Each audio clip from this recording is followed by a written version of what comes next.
Hello YouTube, it's your boy Nathan coming to you to do another recap video. Today we are talking 90 Day Fiancé Season 10 Episode 4 of These Two Lovers. So we're just going to get on to it, and I apologize guys that I did not recap Catfish or Married at First Sight last week. Just time just got away from me. I was still recovering from being sick, and I do apologize. I should have did Catfish because last week's episode of Catfish was really talked about, and I know what I got a lot of views if I did that. So I apologize, but I promise to do it this week. But we're heading back to 90 Day Fiancé. So I'm gonna start with Nikki and Justin. So Nikki flew all the way to Moldova to be with Justin. And Justin has been acting really weird around her because because she is trans and stuff. And in this episode, they wake up, they're getting ready. Justin has planned a date out in the park, and he told Nikki, "Do you need to get ready?" And she's like, "Yeah, it's going to take me an hour and a half to get ready." Obviously, taking an hour and a half to get ready is it's a little bit much, but some people that's that's how it works. So he was upset about that. He's like, I dealt with girls who take forever getting ready. He's really irritated that Nikki has like a lot of makeup and stuff on that she don't really need. He thinks that she's like naturally beautiful, which I agree. I think she doesn't need all that makeup, and she's a little bit extra when it comes to that. And so, they go on a date, and they're talking, and they're not intimate yet. And he's like, she really wants to be intimate, and she was saying that she doesn't know who's going to make the first move and stuff, but they're not being intimate, and he's just very he puts her down. I am noticing that Justin does put her down a lot. I know he's really cautious now knowing that she's trans, but he does put her down a lot with the makeup thing, and then the not wanting to be intimate anymore and stuff. It's making her feel a certain type of way, and it's gotten to the point already where she's like, if you don't fix this in the next 48 hours, I'm going home and you're never going to hear from me again. It's just that simple. So I don't know what Justin is going to do, aka Igor is going to do, but yeah, because Nikki done had it with him. So yeah. Anyway, that was Nikki and Justin. Next couple I want to talk is Gino and Jasmine. So Gino and Jasmine, last week, Jasmine confessed that she got to Gino that she got the butt implants and stuff. And in this episode, we seen her talk to her sister and stuff, and just tell her why Gina's upset and about it and everything. And Jasmine basically told the sister basically I'm not all that innocent because I've been hiding the secret. The remaining 2,000 out of that 10,000 came from the ex-boyfriend Dane, and we already know Gina don't like Dane because he don't trust him with Jasmine. And Jasmine is just if Gina did all of this, she would have a fit. I feel like Gina and Jasmine are the next Colt and Larissa, or the next the modern day Angela and Michael, or Colt and Larissa. One day they're Colt and Larissa, the next day they're Angela and Michael and stuff and everything. So yeah. So her and Gina had a conversation about it, and then she was talking about her hair, and she's really insecure with how her hair looks. Jasmine had gotten a haircut, and I like it. I like her straight hair. It looks really nice and stuff. And she's saying she's really insecure about it, conscious about it. Gina reassured her that she looks beautiful the way she is and stuff. I'm noticing a lot of these girls on 90 Day that they really feel insecure with their bodies and stuff, and they want to do all this plastic surgery and stuff. And there's no need. They need to look at their inner beauty because they are very beautiful, and they really don't need all of that. They really don't. They are naturally beautiful. And if their partners are saying that they are, and if they don't, then it shouldn't matter. I mean, that's just my opinion on that. So Yeah, that was Gina and Jasmine. Next couple, we met a new couple in this episode finally. We met Nick from Korea and Devin from Arkansas. So we met Nick. We met Nick only first. He said he met Devin in Australia and everything, and he calls her Piggy. And he said that she's a little chubby, and he calls her Piggy, and that's normal in his culture and stuff because he likes chubby girls. He said Korean women are too skinny and stuff. Now, I was seeing Devin, and we seen Devin later. She is not chubby, so I don't know what he's thinking. And but they met in Australia, have a good connection. They applied for the K1 visa, but before he moves to America, he has to get his parents' approval and stuff. The parents don't really want him dating an American woman and stuff. And Devin is from Arkansas, and he said that, the town in Arkansas that she's from, there's not much diversity. There's nothing Korean there. It's a real racist town as well. So it's like, oh boy, here we go. Might be one of that. And I'm going to get to that in a second because he said in Australia, they were in the country spots of Australia, and he said they were racist there too. Now, Nick calls Devin a piggy. Devin calls Nick a monkey.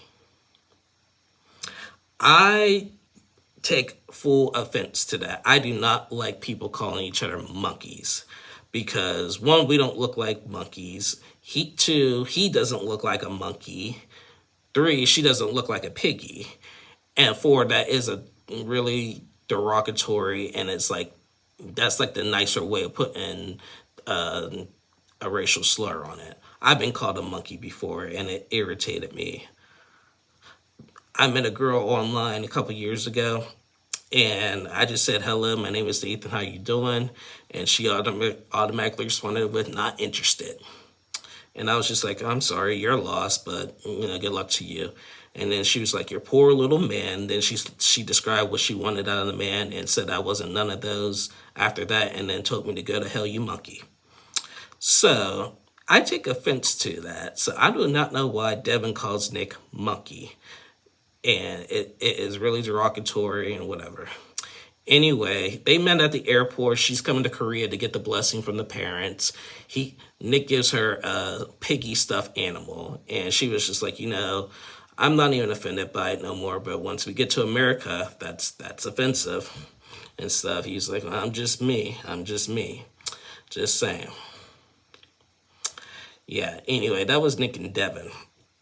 Next couple I want to talk is Ashley and Manuel. So Ashley and Manuel, they are, okay. We all know Ashley's a little witch. We started off with the episode with their scenes with Ashley. There was like smoke coming out of the house. And Manuel was like, what the heck, woman? What are you doing? Why is this smoke going off? And she was like doing her little witch thing or whatever. And Manuel was like, come on, like, this is ridiculous. You're going to burn down the house. Open up a window or something. Like, this is ridiculous. So she did and whatever. So later we seen them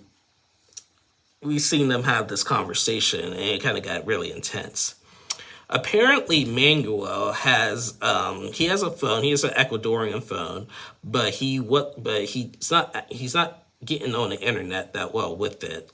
So Ashley was kind enough to like call her phone company, and they said, we'll send you a free phone for him in 2 days. Great. Manuel's ungrateful self was like, that is too long. Ashley done flipped out. She's like, if you want respect, you earn respect, you get respect and everything. I had gone out of my way to get this for you, and you can't even accept it because it's going to be 2 days. Like, he was like, well, I want to talk to my family and I can't get on the internet. And she was like, I have internet all over this house. You can get on my phone, you can get on my computer and stuff to call your family. Like, you don't like until this phone comes in. Like, why does it have to be on your phone? What are you hiding, basically, and everything? So they got into a big argument about that. Then later, somehow, some way, he has like aunts and uncles and cousins that apparently live in America, that live in New York, and somehow they got Ashley's phone number and stuff, and And basically they got her number and they were blowing her up like 10 times. So like so Ashley, like, flipped out and had enough of it. She's like, we're gonna call somebody here and you're gonna talk to them on video chat, like, to figure this out. So they call one of Manuel's cousins, and this cousin didn't know Ashley. She's like, hi, I'm Ashley, Manuel's fiance. I'm just wondering why you're calling my number so many times. And the cousin said, well, we're worried about him. He wasn't answering our calls and texts, and we're sorry, whatever. So they had a conversation, and that was that. But I but I don't know why Emmanuel going to act like so ungrateful. I actually was kind enough to give him a free phone basically, and yeah, he couldn't wait 2 days, and like, she said she has internet all over the house, and he just couldn't accept it, and that's ridiculous. So I don't know about them. And she was like, I gotta get out. She was like, I gotta get out of this house because I don't have time for like immature, petty arguments like that. So she left for a little bit. She went out to go talk to her sister and stuff. And the sister was like, he might be hiding something, or he might be using you and stuff. And Ashley was like, I don't want him to think I don't want to think that he's using me. I think that he love me, but still, just never know. But I'm still wondering how Manuel got his K1 visa, because he don't speak no English. So I'm surprised they let that happen. So I mean, that's just my opinion, but maybe I'm wrong. Correct me if I'm wrong. So yeah, that was Ashley and Manuel. And the last couple I want to talk is Rob and Sophie. So in last week's video, I forgot to mention this important factor of Rob and Sophie's relationship. Rob don't have a freaking bathroom in his apartment. I don't know why I missed that last week, and forgot to mention that Rob don't have a freaking bathroom in his apartment. He has like an outhouse, and Sophie's just like, what is this, basically? So yeah, I forgot to mention that. Like, he was just like, and he was like, I come from the struggle, but we're just like, everybody's just like, 95% of Americans, even in the struggle, have a bathroom. Even in the struggle. I'm just saying. Everywhere I go, I've always had a bathroom. Even in the struggle, always had a bathroom. Like, I always had a bathroom, like, even in the struggle. So I don't know what kind of struggle he's experiencing. And like, and my thing is that, like, you pay for that K1 visa to get her over here and everything, but you have money for that, but you don't have money to have a running toilet or working toilet. Rob, seriously? Come on, man. I mean, come on, man. Come on, man. Like, you ain't that poor. Come on now. So, but anyway, this week, they meet up with Rob's sister. And apparently Rob's sister is a wedding planner, and she's already met Sophie before. She seemed really nice and stuff. And they were at an arcade, and the sister asked him, are you guys going to want to have kids?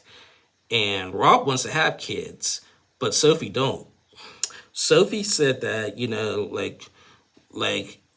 there's something in her ovaries that they had to have surgery on, and she almost died a few years ago on. We're sorry that happened, Sophie. And she says she actually just doesn't want to really be pregnant. But Rob is saying that they had a conversation in the past about kids and everything, and now she's like, she's forgetting about that and everything. So that led to a big, like, what the heck? Like, what are you talking about kind of moment. And then Rob got really, really upset. He like left. He was like, don't talk to me, Sophie, right now. I don't want to talk to you. Just leave me alone and stuff and everything. And Sophie was a little scared. She was like, Rob doesn't normally act like this. So I don't know what to think, So Rob had to talk to his sister. He was just like, if I didn't want kids, I would still be a player, basically. I don't want it to just be me and Sophie. I do want to have a family and stuff, so... with them, like, Rob and Sophie, like, they be playing, I think they be playing games a lot, because like Sophie still hasn't told Rob that she's bisexual, and Rob was not that honest about his living condition to her and stuff. So they're both playing games themselves, and they don't communicate well. They both think they're really hot stuff, and but neither one of them are down to reality right now and everything. Then Rob has the audacity to say even Beyonce and Jay-Z got kids. Now don't compare your relationship to the Queen Bee of Beyonce. Like don't do that. Don't do that. I'm just saying, don't do that. Do not bring Beyonce into your mess. Like I love Beyonce, but do not bring her into your being in comparison to Beyonce, because ain't nobody gonna compare to no Beyonce. I'm just saying.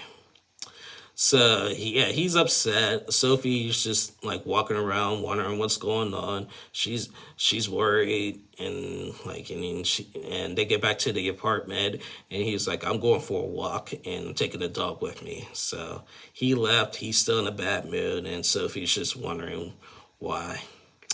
So yeah, I don't know, but I don't know. Neither one of them are ready. Rob did say this in this episode. Neither one of them are ready to walk down this aisle right now, and they still got like 84 more days to go until they have to get married. Anyway, guys, that is the end of my review here. I'll be back on tomorrow to recap tonight's episode of The Other Way and the season finale of The Last Resort. So stay tuned for that. I promise to do Catfish this week, to get back on that. And I promise to do Married at First Sight this week. So be on the lookout for that. Thank you guys for watching. Please like and subscribe to my channel. And I will see you guys tomorrow. So have a great day, y'all.